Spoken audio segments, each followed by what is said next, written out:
Hello बच्चों, आज हम रसायन शास्त्र में महत्वपूर्ण कार्बनिक यौगिक पढ़ेंगे, जो कि 10वां का एक महत्वपूर्ण टॉपिक है। आज हम मीथेन के बारे में पढ़ेंगे। मीथेन का सूत्र होता है CH4, यहाँ पे मैंने उसका रासायनिक सूत्र कैसे बनाया जाता है बता दिया है। C हमेशा 4 हाइड्रोजन बॉन्ड से जुड़ा होता है।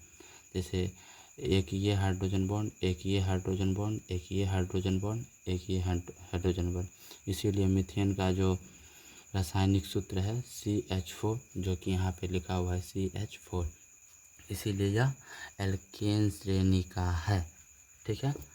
उसके बाद मीथेन जो है, मीथेन अधिकतर दलदली स्थानों पर पाया जाता है। इसीलिए दलदली स्थानों पर पाए जाने के कारण ही इसे हम मार्स गैस भी कहते हैं। मार्स गैस भी कहते हैं। मीथेन का कोई रंग नहीं होता है, इसीलिए इसको बोलते हैं रंगहीन। गंधहीन होता है, इसमें मतलब कोई गंध आता ही नहीं, कोई सुगंध इसका नहीं होता है। यह मीथेन वायु से हल्का होता है और इसे फायर डैम भी कहा जाता है। फायर डैम इसीलिए कहा जाता है क्योंकि जब कोयले के खदानों में ऑक्सीजन की उपस्थिति हो जाती है तो वहाँ विस्फोटक का काम करता है मीथेन, इसीलिए इसे फायर डैम भी कहा जाता है। और इसका प्रयोग कार्बन ब्लैंक के रूप में और ईंधन के रूप में किया जाता है। उसके बाद दूसरा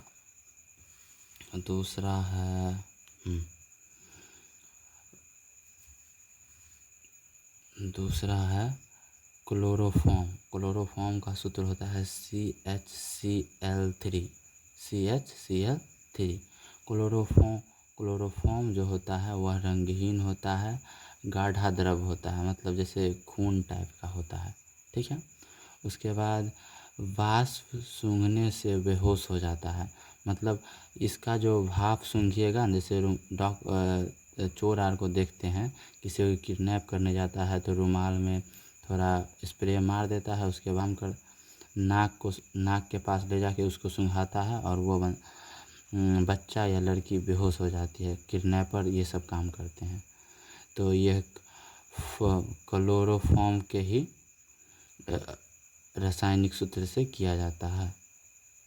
इसका प्रयोग निश्चेतक में भी होता है। निश्चेतक का मतलब होता है अगर तुम्हारे पैर में या किसी बच्चे के पैर में बहुत बड़ा घाव हो रखा है और उसको ठीक नहीं हो रहा है तो उसे सर्जरी कराना पड़ता है। तो जब सर्जरी कराने समय डॉक्टर जी जो सुई देते हैं ताकि वहाँ पे उस जगह वह सुन्न पड़ जाए, मतलब वहाँ पे कोई असर ना हो माइंड पे, उसीलिए यह क्लोरोफॉर्म निषेधक के रूप में प्रयोग किया जाता है। ठीक है।